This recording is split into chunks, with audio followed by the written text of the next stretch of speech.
Assalamu Walaikum. Hello friends, how are you? Welcome back to our another video. In this video I am going to show you how to put a double line above a letter in Microsoft Word. Let's get started. At first we have to open a Word document. Then we want to put double line above a letter. Firstly write a letter.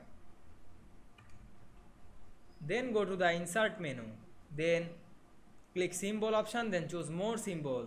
Then select the font, normal text and subset combining diacritical marks. Then click the combining macron, then insert it 2 times, then close the window, and we can see here we put it a double line above this letter very easily. I hope you enjoyed the video. Please like, comment, share and subscribe my channel. Thanks for watching.